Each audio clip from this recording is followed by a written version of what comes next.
Hey everyone, welcome to Beyond Sunday Live. Glad you all could join us. And first time doing Beyond Sunday Live. We're really excited and glad everyone can tune in. I wanted to welcome John Orozco and Becky Fitch. Thanks for joining. Hello, hello. Hey. Great job preaching this weekend, Becky. Thank you. It was Here, fun I to get have to to kick off the Psalm mute. series. 1 second, guys. Boom. All right, sorry, technical difficulty. 5 seconds All in. right.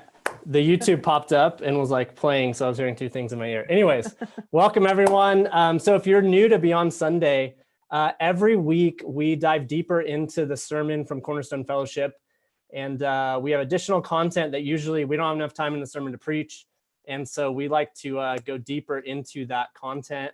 This weekend, Becky Fitch preached an amazing sermon on kicking off our series in Psalms, and you were focusing on the theme of seeking the face of the Lord, or seeking the Lord's presence. And so you jumped around to a whole bunch of different Psalms that focus in on that theme. It's actually, that theme is throughout the Psalms, and it's one of the reasons why we picked that theme as a great way to kick off the series. So thanks for joining. I thought we would just start with focusing a little bit on background to the book of Psalms. So usually before I study any book, I like to go back and do some research on, okay, what is this book? Why does this book exist? Who wrote this book? How do you study this book? Stuff like that. So I thought maybe we would start there. And yeah, what are some of your guys' thoughts on the background of this book, things you love about it, that kind of stand out to you? Yeah, so I think for me, like Psalms is one of the really, I think, only books of the Bible where we like know for certain there's multiple authors. Like many of the other books were like, oh, it's this person wrote it, and then we're like, well, maybe this doesn't sound like Paul, maybe someone else helped him write this part. But Psalms, you know, it's got different authors. David wrote about half of them, but then there were at least 6 others, maybe more people who wrote the Psalms. But even kind of saying like who wrote the Psalms, it makes me think of like the other books of the Bible and how they were written. But I think Psalms, you have to like change that mindset, because they're not books written to people, but they're like these songs, these poems, these prayers written to God. And so even just how to like approach thinking about and studying Psalms is different, because it's not meant to be like studied from like an intellectual level, and it's someone's like emotions as opposed to someone's theology, which is so different from what we just finished up in the book of Philippians, where the Apostle Paul is very precise in thoughtful theological statements that help us understand the theology of being a Christ follower. And the authors of Psalms, that's not what they were attempting to do with this. It's different. J.O., talk about like the musical side of all of this. You look like you could break out in a song with all your instruments behind you, like, which may happen. Like, you never know in Beyond Sunday. Please do that. Who knows? For me, I love the Psalms because of just the raw emotion that's expressed. I mean, as a musician, you kind of are always trying to figure out how to say the truest thing as best as possible, and in a way that's like palatable for multiple people to sing. And so I'm kind of jealous of the Psalms, like as a whole. They're these hymns, these poems that were experienced corporately with a lot of people, and the language in them, it's so raw, like that everyone would say these things together. You kind of envy that as a songwriter. And so the part for me that is like amazing is the fact that there's not one psalm in there that you go, oh, that's a bad song or that's a bad hymn, you know. But for us today in like modern culture, society, like the songs that we have, you're also like aware of what surrounds the song in terms of the melody, the singer, like the instrumentation. And so there are weekends where we sing songs and the feedback that we might have is, oh man, the drums were too loud, but it was like, oh man, that song. The words were so good, you know, and the heart behind it was so true and raw. But you're kind of fighting against, like, there's also a lot of noise associated with what we do live. So I think the Psalms in a really pure way helps us to see like the heart behind a hymn or a song in the most objective, like pure possible way. And so we love them all, and we accept them all, and we receive them all. So yeah, I think that the Psalms, they do carry that within them, the value of a song. They teach us that. And then the other side of it, they're so accessible because it's just this true emotion. And some of the devices that are used to write these Psalms, basic. Psalm 119, it's the Hebrew alphabet, all 22 letters. And essentially the writer just decided 8 stanzas per letter. So it's like 176 verses, but it makes like worshiping God and expressing some kind of like affection or gratitude for God so accessible by using something as simple as, hey, use the alphabet and then let each letter like begin a thought. So these were all 150 of them were songs, right? Yes. Like Hymns, they poems. were, okay. They weren't just like statements written to someone else. They were all songs. That's fascinating. So one of the things that's been interesting to me as we prepared for this series was just thinking about the series that we were in before Philippians, what does love require, and kind of what we learned about New Covenant as it compared to Old Covenant and how times were and how people thought and behaved based on the Old Covenant that Israel had with God and how that is different in the New Covenant. And you can't go too far in Psalms without coming across questions around, okay, we're in the Old Testament. These were all written under the Mosaic covenant. So like David and all the other authors many of which we don't even know who they are, we presume they all wrote under the Mosaic covenant, under the law. And so they're writing with a certain mindset, with certain ethics and conditions around that we talked about in that series around it's about obedience. God said, if you obey me, I'll bless you. If you disobey me, I'll punish you. And so they live with that type of mentality. And then I didn't get too far into the study, and you're in, like, I'm in Psalms 3, right? And it says in verse 7, like it gets right to, arise, Lord, deliver me, my God. Strike all my enemies on the jaw. Break the teeth of the wicked. From the Lord comes deliverance. May your blessing be on your people. And then I kept seeing it over and over again, right? Where whoever wrote, sometimes it was David, sometimes it wasn't, is saying, hey, destroy my enemies, destroy my enemies. And so it's, for us, I think it's an interesting conversation, and I don't want to spend too much time here, but just to provide a little bit of help for people coming out of the series we have, What Does Love Require? Diving into the Old Testament, there's so much that's true in each one of these Psalms, but it's also, we have to understand they're writing it in the Old Covenant with different assumptions about what's expected out of them. And they're not living completely with the ethic of love your neighbor, love others, love your enemy, which is the ethic of the New Covenant.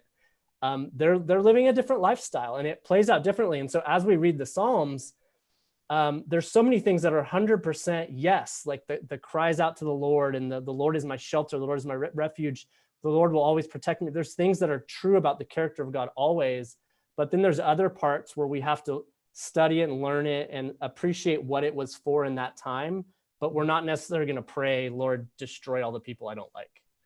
Like we're gonna skip over that part. It's not going to become our prayer, but we can still appreciate it for what it was for that time. Do you guys want to add into anything in that in regards to how confusing that could be in studying the Old Testament in that way? Yeah, I think for me, you're totally right that there's this new ethic that Jesus established, and that's what dictates how we live today. What I love about the Psalms, though, is we may not be praying that prayer, hey God, strike down my enemies, but there are situations in our life where like we have very real tension with people, very real frustration with people, anger, resentment, bitterness, hurt, and so we might not pray the prayer like, hey, like take out my boss or whatever. I mean, it may have happened before. Chris, I'm not praying that. No, but that doesn't mean those aren't emotions we're feeling in a moment. And so what I love that the Psalms can teach us even in this is like, these are emotions we can't just suppress or ignore or be like, well, I guess I just have to put on my happy face and no, these are things we take to God, and God resolves them, right? And it's not going to be in the way of striking down my enemies, but he'll bring resolution to that tension I'm feeling.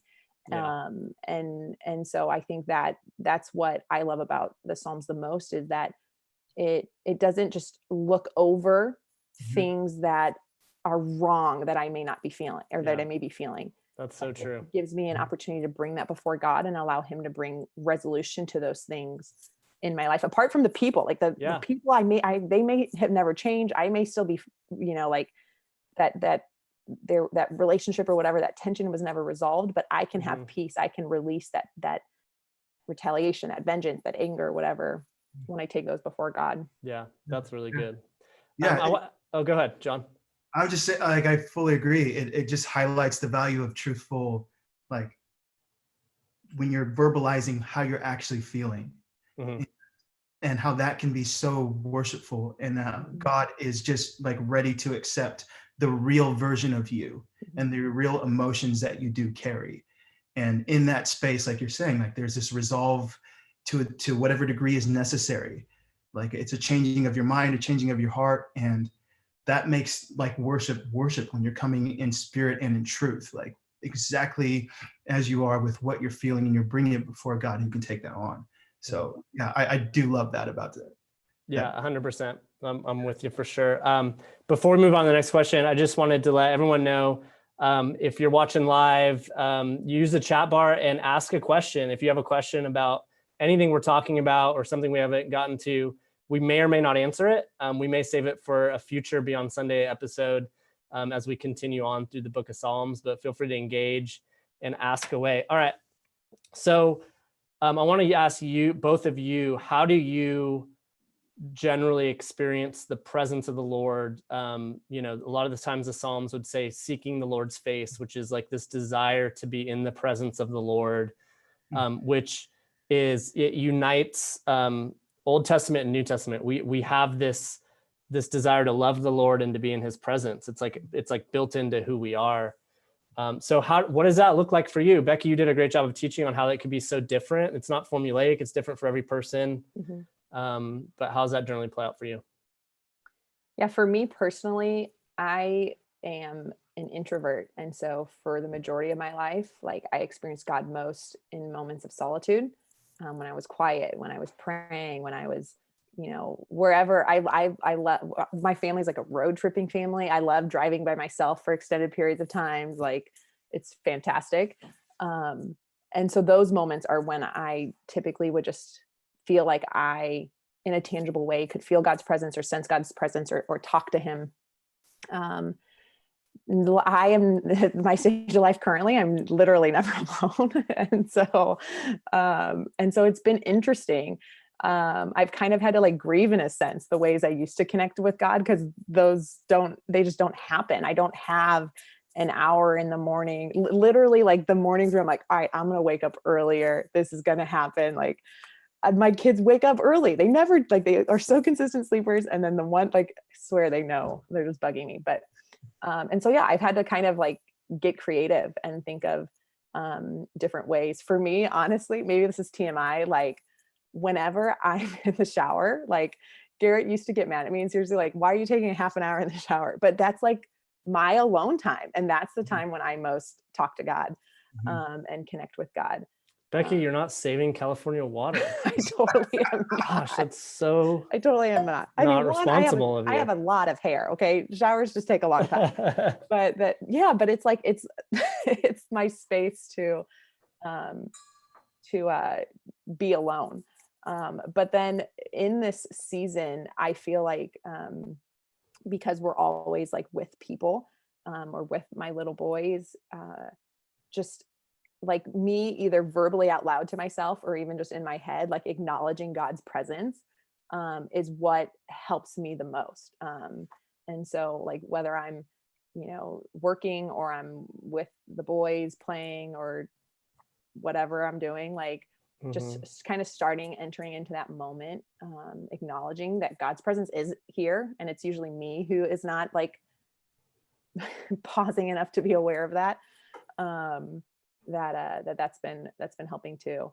And then this is something that Garrett really like lives out and has kind of taught me how to experience God through that. But whenever we're like being spontaneously generous and with other people and like secretly, or whether that's with our time or with our talents or a gift or a thoughtful note or our money even, and like just, hey, we felt like God put this on our heart, like those are the times when I feel God present most. And I kind of grew up where I had to be by myself to experience God. And it's been cool to see like that's not true. And God wants to be a part of everything you're doing, every part of your day. He's already there and wants you to experience his presence in the midst of that. And so that's been cool for me to see that shift where it's like, it's not just about my alone personal quiet time. So that's been fun for me. Yeah. What about you, Joe? Yeah, it's a really complex question for me. How do I seek God's presence? Because I feel like there's never a moment that I'm not surrounded by it, but there is the reality that I don't possess an awareness of it. Like, so how do I seek God's presence? Well, that's one thing where it's like, am I aware of all in my life and all this provision and all this sustaining? And then it's like, okay, what form of presence am I even aware of? Because sometimes it's, you go to Yosemite and you see Half Dome and you're just like, it's just like the revelation of his power and strength. And you see that in nature, and that just speaks volumes in and of itself. And then sometimes the presence of God means like it's guidance and instruction and it's truth. And it's like, okay, what next? I need you to speak in my life right now and help me to lead my family or make a decision right now. And then sometimes it's like what you're talking about, Becky, this weekend with just that quiet time, that communal time where I got to put in the work to wake up early before, everyone else gets up and, spend time in the word. And so I think there's like different forms of presence, and God is so clever and so like able to kind of nudge me in the direction that I need. Like, just look up at the stars tonight, John, go sit out in the front porch and just marvel and the mystery of everything that I've created. Like, that's the presence that I need in moments. And other times it's like, I need to like come face to face with you because there are things in my life that need to get reordered and that need to change. And so part of coming into your presence, yes, it's comfort, it's peace. It's like this feeling of really warmth and surrounding by a loving God, but also sometimes it's correction because you're up face to face with the most beautiful, perfect thing. And in that presence, you're also face to face simultaneously with your shortcomings. And so presence to me, like, it captures all of those thoughts. And yeah, that's good. Yeah. That's really good. Jono, we have a question in the chat that's deep and vulnerable that actually it connects to like a point that you were talking about earlier, reciprocity. And the question is, what if I feel worthless and unloved by everyone, even Jesus? Like, what do I do with that feeling? Yeah. What would you say to that person in our chat? That's like the inverse, I think, to what we commonly think of when it's like, I need to seek God's presence. Because the question I think that's in the back of our mind is also, is God interested in me and my presence? Because I'm a being and like I exist. Like, is he interested in talking to me too? And I think that sometimes you feel less than because, you hear other folks say, God spoke to me and he said this. And that is amazing. But it also kind of didn't, he's not speaking to me like the way that he speaks to you. Like, am I worth it? So sometimes we like couch our worth and our value with whether or not we're hearing God in the same way that others around us are, which might be, again, it's that guidance, that instruction. It's this word from the Lord. But other times it's like, you just need to get out in nature and just like, just be in awe of it. And so, yeah, there are moments where I'm sort of adding up my worth based on how like similar my experience with God is to other people. And the reality is, that's why he says all throughout scripture, like, I'm with you. This Emmanuel, God with us, and with could look a lot different in different times. And so, yeah, I empathize with you because I've felt that in the same way that this questioner is asking, that worthlessness and like, is God really with me? And is he interested in me? And I would say that the cross, it stands as absolutely yes. He is absolutely interested in you and he loves you, and he's thinking of you even now. Mm-hmm. God goes to so much greater lengths to be in our presence than we go to be in his presence. Mm-hmm. And he went to the cross to be in our presence for all eternity. And so that's how highly he thinks of every single one of us, and how much he loves us and how worthy we are, not because of our effort, but because we're his creation. We have the image of God imprinted in everything about us, and he loves us deeply. We're a part of him in that way. And so he goes to great lengths to be present with us. And again, like, as you guys said, oftentimes it's us acknowledging his presence all around us more than like us going to go be in his presence in like the chair with the lamp and the Bible. You know what I mean? Like, we don't go, like, his presence is there, and it's a journey for us learning how to recognize and just remember and just stop and to acknowledge, as you said, Becky, his presence, and see him in the moment that we're in right now, whatever we're doing. And like, I relate to your just having people all around and limited time to escape and be away. And so for me, it's growing in the ability to see the presence of God in those around me, in the faces and lives of those who I'm supposed to love. Like the new covenant, the ethic of Jesus is to love others.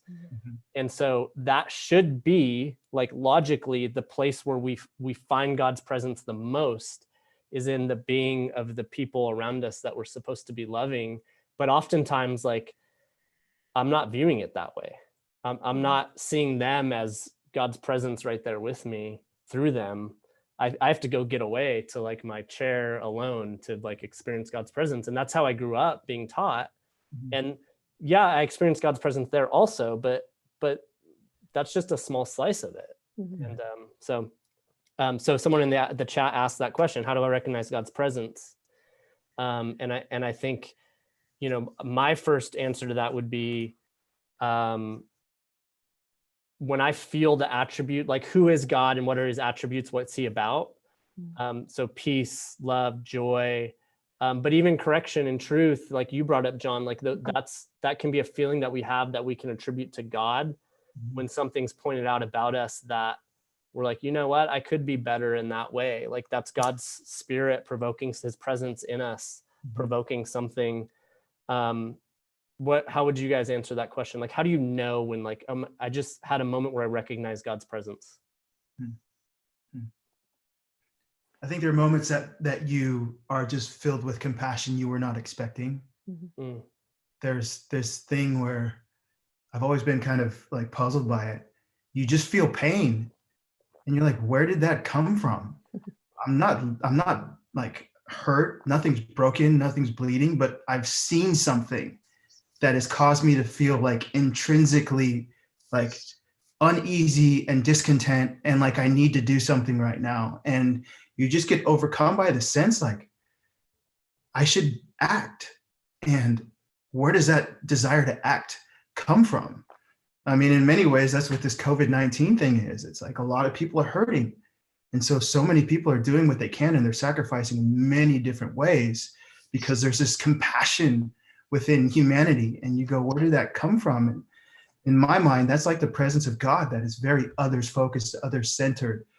And you just go, wow, what an amazing thing that our goal is to elevate the human condition right now in any way possible. And so like, and that's just one of many different examples where you go in an unexpected place. Like, I experienced God, your heart, your presence. Yeah, I think for me, I most often feel God's presence in like feelings, kind of like what you described, Chris, that peace, that comfort, that strength. I've never heard God audibly speak to me, so I've never audibly like experienced his presence. But I have experienced times when, and I know other people that I've talked to too, when you almost feel like a physical presence with you. Like, it's not just an emotional feeling, but it's like one of my best friends, his conversion story when he accepted Christ was he literally felt like a hand on him, and he turned, did the whole like, wait, and no one was there. And he like literally felt the hand of God on him. And he was like, whoa, this is real. And so sometimes it is like a more physical feeling that you feel. as opposed to just the emotions. And then sometimes it's more of like a mental, logical experience for me. Like when I think something and I'm like, that doesn't sound like me. I'm usually much more stubborn than that. I'm usually much more, and it's those moments where I'm like, this must be God, the Holy Spirit speaking to me or prompting me or moving me in one way or another. And so, yeah, I think that sometimes God is experienced in different ways of our senses and being. Yeah, that's good. That's good. All right, I think we're gonna wrap up. Did you guys have anything else? Did I forget to touch on anything that we had talked about? No, not that Probably. I usually do, and I just spilled water all down my face. I know. I was gonna call it out. I'm surprised you guys didn't jump in and call that out. I almost did. Then I was like, no, I'll give him a break. Man, it's like still in my eyebrow, it like splattered up. So anyways, well, this was fun. Thanks for joining. And I'm glad, I think the technology worked on live. I don't know, I'm going to find out a little bit, but we got questions on the chat. And this will be available at, like Beyond Sunday normally is, where you can watch it on YouTube anytime going forward. It'll be archived. And then on anywhere you listen to your podcast network, it'll be on there as well. So iTunes podcast, Spotify, and all that good stuff. And we're gonna keep doing this at least through the book of Psalms. We're gonna be doing live Monday nights at 7:30. And we may do it beyond that. We'll see how things go. But John, Becky, thanks for joining. And thanks everyone who logged on, and we'll look forward to talking with you all next week. Love you. Love you.